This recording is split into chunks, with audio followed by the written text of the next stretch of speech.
বন্ধু বান্ধৱীসকল, যেতিয়াই মৰম ভালপোৱা কথা কোৱা হয় তেতিয়াই সকলোতকৈ প্ৰথমে ৰাধা আৰু শ্ৰীকৃষ্ণৰ নাম লোৱা হয়।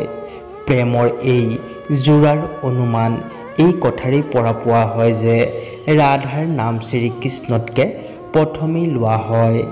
ইয়াৰ বাহিৰেও শ্ৰীকৃষ্ণৰ 16,008গৰাকী পত্নী থকাৰ উপৰিও ৰাধাৰ নাম শ্ৰীকৃষ্ণৰ লগত প্ৰথমেই লোৱা হয়। তথাপিতো কিন্তু ৰাধা আৰু শ্ৰীকৃষ্ণৰ কেতিয়াও মিলন নহ'ল।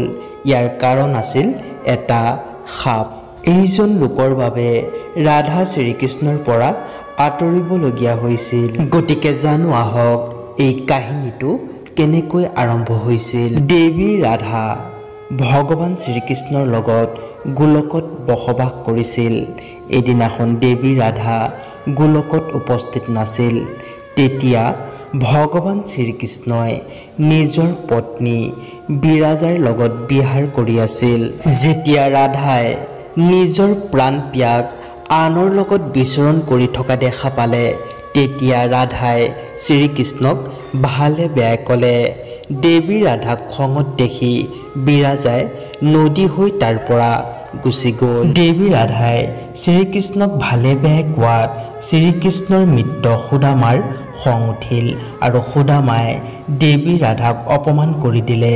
সেই অপমানৰ বাবে দেৱী ৰাধা আৰু অধিক ক্ৰোধিত হ'ল আৰু দেৱী ৰাধাই সুদামাক ৰাক্ষস কুলত জন্মিবলৈ অভিশাপ দিলে। দেৱী ৰাধাৰ সাপৰ কথা শুনি সুদামাই দেৱী ৰাধাক পৃথিৱীত মনুষ্যৰূপে জন্ম ল'বলৈ অভিশাপ দিলে।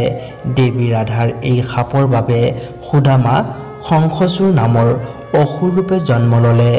দেৱী ৰাধাই কৃতি আৰু বৃষভানুৰ পুত্ৰী ৰূপে জন্ম ল'বলগীয়া হ'ল।